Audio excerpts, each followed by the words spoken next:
Good afternoon. So this is a re-recording because I failed to record the audio of the lecture earlier. We'll be talking about the neuroanatomy of the corticobulbar and the corticospinal tracts.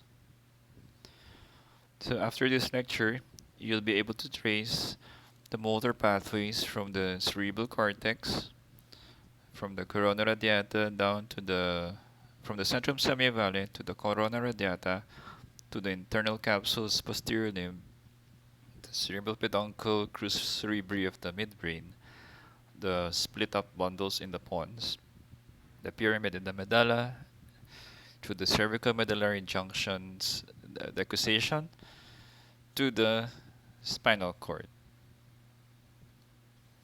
So this is where we began earlier in a few weeks, week before, the precentral gyrus.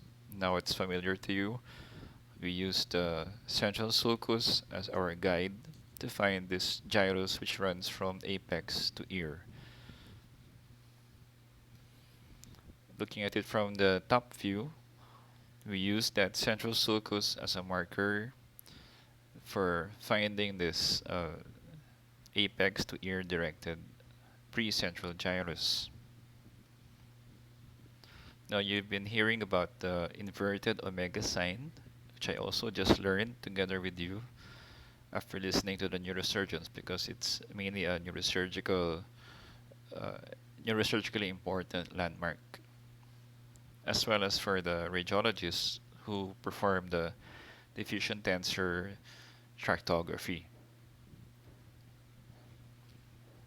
Now the clue to looking for that knob of the hand area in the precentral gyrus is to look for the superior frontal gyrus, which is over here, using the interhemispheric fissure as your guide for a gyrus which is oriented antero-posteriorly. So you look where that gyrus boundaries are. Here, the superior frontal sulcus, and here in the precentral sulcus over here, which forms a kind of arrow pointing at the knob here formed by the motor hand area of the precentral gyrus. Here's a brain from our laboratory where you'll see the inverted omega sign, at least here on the left side. It's not so clear here on the right side, which reminds us that there are variabilities in all the brains that we'll see, in your brains and in the cadaver brains. There's a lot of variability. Not all will have that characteristic inverted omega sign. Now that knob formed by that omega is the motor hand area. Just posterior to it, the banks of the postcentral gyrus here also is the sensory area for the hand. Now we look at this brain without any labels and we look for the central sulcus. This is a brain with all the PM matter still intact, with all the pachyonian granules still untapped, and the veins still intact. Without being stripped, we look for the knob formed by this precentral gyrus over here. That's the hand area.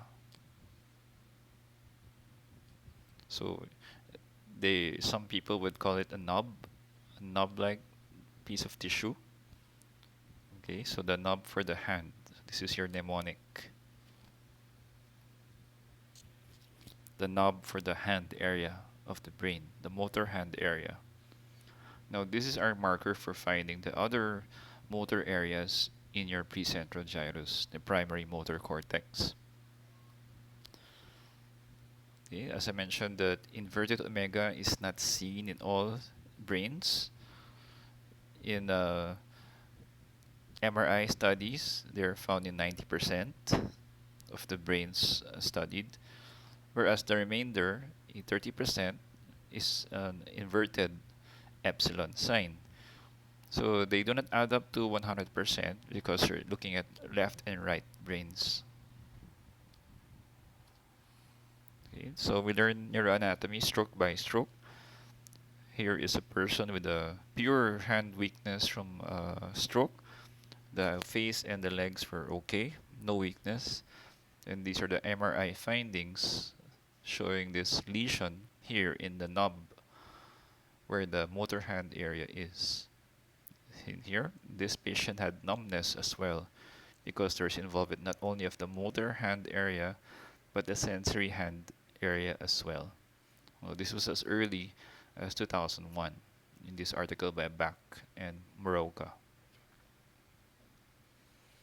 So going back to our brain specimen earlier, we used the motor hand area, the knob, as a landmark to look for the foot area, which is located in the parasagittal part of the precentral gyrus. So parasagittal meaning near the sagittal plane, near the interhemispheric fissure.